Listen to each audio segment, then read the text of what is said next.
Awal mula kisah penciptaan dunia oleh Allah Subhanahu wa Ta'ala. Dalam Al-Quran dimulai dari ayat pertama surah Al-Fatihah, yaitu Bismillahirrahmanirrahim. Ayat ini yang berarti, dengan menyebut nama Allah yang Maha Pengasih lagi Maha Penyayang. Ini menunjukkan bahwa Allah Subhanahu wa Ta'ala menciptakan dunia dengan penuh kasih dan sayang. Al-Quran kemudian menjelaskan bahwa Allah Subhanahu wa Ta'ala menciptakan langit dan bumi dalam 6 masa. Hal ini disebutkan dalam beberapa ayat, di antaranya surah Al-Furqan ayat 59, yang artinya, yang menciptakan langit dan bumi dan apa yang ada di antara keduanya dalam 6 masa, kemudian dia bersemayam di atas arsy.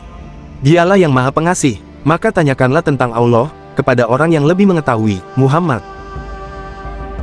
Disebutkan juga dalam surah Al-Sajdah ayat 4, yang artinya, Allah yang menciptakan langit dan bumi dan apa yang ada di antara keduanya dalam 6 masa.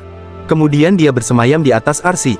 Bagimu tidak ada seorang pun penolong maupun pemberi syafaat selain dia. Dan dalam surah Al-Anbiya ayat 30, yang artinya, apakah orang-orang kafir tidak mengetahui bahwa langit dan bumi keduanya dahulu menyatu?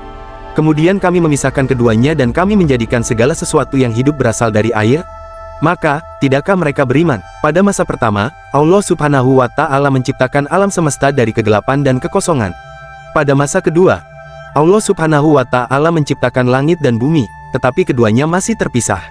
Pada masa ketiga, Allah Subhanahu wa Ta'ala menciptakan gunung-gunung di bumi, agar bumi tidak berguncang. Pada masa keempat, Allah Subhanahu wa Ta'ala menciptakan sungai-sungai dan danau-danau di bumi. Pada masa kelima, Allah Subhanahu wa Ta'ala menciptakan tumbuh-tumbuhan di bumi. Dan pada masa keenam, Allah Subhanahu wa Ta'ala menciptakan hewan-hewan di bumi, dan manusia. Setelah menciptakan semua makhluk, Allah Subhanahu wa Ta'ala kemudian bersemayam di atas arsy. Arsy adalah singgasana Allah Subhanahu wa Ta'ala yang sangat besar dan megah.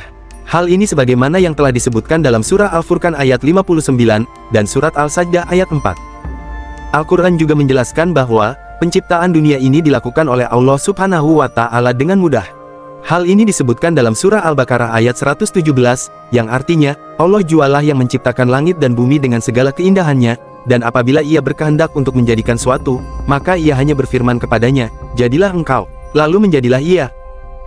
Dalam kisah penciptaan dunia menurut Al-Quran ini mengajarkan kepada kita beberapa hal, yaitu, Allah Subhanahu wa Ta'ala adalah pencipta alam semesta dan segala isinya. Allah Subhanahu wa Ta'ala menciptakan dunia dengan penuh kasih dan sayang. Allah Subhanahu wa Ta'ala menciptakan dunia dalam 6 masa. Allah Subhanahu wa Ta'ala menciptakan dunia dengan mudah. Dan Allah Subhanahu wa Ta'ala bersemayam di atas arsy. Inilah bukti kebesaran Allah Subhanahu wa Ta'ala yang telah menciptakan alam semesta, langit dan bumi beserta isinya. Demikianlah pembahasan kali ini, semoga bermanfaat dan bisa menambah pengetahuan buat kita semua.